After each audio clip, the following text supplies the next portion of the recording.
What's up YouTube, Tenchi Arizonia of the Dracolope crew here, and today I have a video on this knife. But first, I'm going to have a drink. Oh yeah, that's the good stuff. But it is also relatively cheap. This is the Clark's Kentucky Bourbon. Kentucky Straight Bourbon, in point of fact, from Aldi. So, now I've had my drink, let's get on to the knife, shall we? Now, I'm using my phone camera because I really don't want to go through setting up my DSLR for this one blade. But this is the Rough Rider Minuteman Trapper, and the camera won't focus on the writing on the handle scale here, so I will tell you what it says. It says the right of the people to keep and bear arms shall not be infringed. And on the clip point blade, which is this one, it has the eagle emblazoned, and the banner across the eagle design says defend the Second Amendment, with the spay blade having a rifle and Minuteman Trapper on it. That is the model of this knife, the Minuteman Trapper. Now, this is a new knife. If you'll bear with me a minute, I'm going to tear a bit of paper off my notebook. Well, writing pad, but I only use it for taking down notes. And we will show you the factory edge on this knife, on both blades. So, yeah. You can see there, razor sharp on the spay blade, and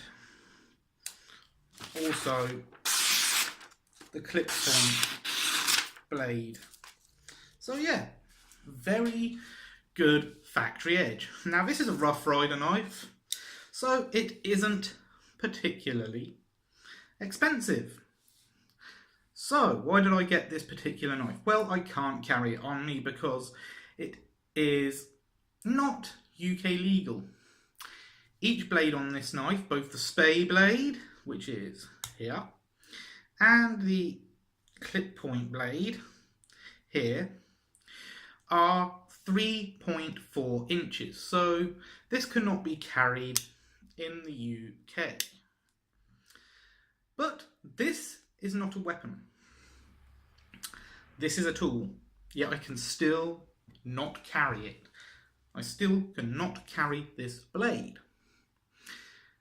That is the slippery slope that you folks over there in the United States are finding yourselves on. Now, when I was around 11, in 1994, we had a handgun ban in the UK. And following the handgun ban, they started to get stricter and stricter on knives. Now, the only thing we can legally carry, where did I put the damn thing, is a Swiss Army knife, like this. The Victorinox Forester. Blade length being under 3 inches on this. By a hair, literally, just a hair under 3 inches. So, this is legal to carry. This is not. Yet, both are tools.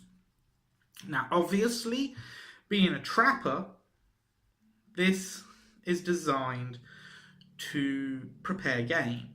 That's what it's designed for. The spay blade itself being ideal for skinning, because you're not going to penetrate any internal organs inadvertently, just because of the shape of the tip, which you can see here. That is not going to penetrate any internal organs inadvertently. And likewise, if you're a fisherman, and I've actually used knives like this in the past for fishing, the clip point blade is ideal for gutting and filleting fish. So yeah, this blade is completely a tool, but just because of its size, it makes it illegal to carry in the UK. But I'm going to tell you something now. I'm reviewing this knife now. I've had this knife about 6 months. I have not resharpened it. I've not even stropped it yet. This is completely the factory edge. I have opened packages with this, I have cut meat with this, and it is still as sharp as the day I bought it.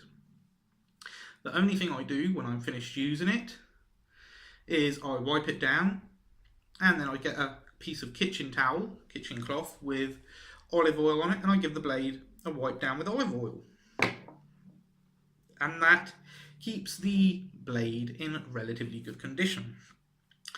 But why is this particular knife, out of the knives I have, so pertinent? Well, it's pertinent because it supports something that I myself support. The Second Amendment of the United States Constitution. Something that I think should be international law. And why should the United States Constitution be international law? Because it is protecting God-given rights. Now, I'm not a religious man, so that may sound a bit odd coming from me. But yes, the Constitution of the United States protects people's God-given rights. And that is important. So, for those of you fighting for the Second Amendment now, keep up the good fight. And what have I got to say about this blade? Well, you've seen how sharp it is. You've seen how beautiful it is. But there are a few cons. If I bring it closer to the camera, although it doesn't really want to focus, you can see there is a slight gap here and here between the scales and the bolsters. So the build quality isn't excellent, but this is around a $15 knife, so it's not expensive. And I do recommend it.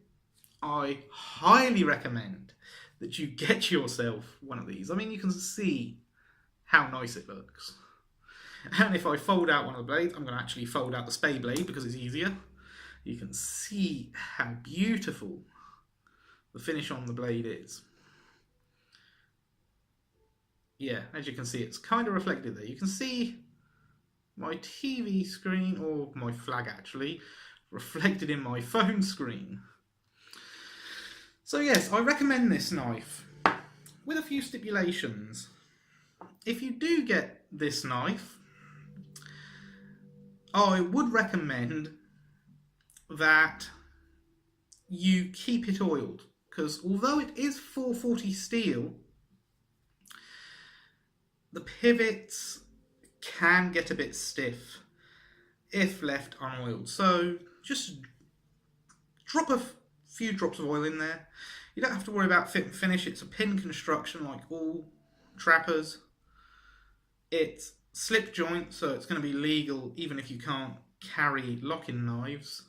But if you live in a state like the UK, which doesn't allow you to carry knives exceeding 3 inches, then yes, this is just going to be an item for your collection.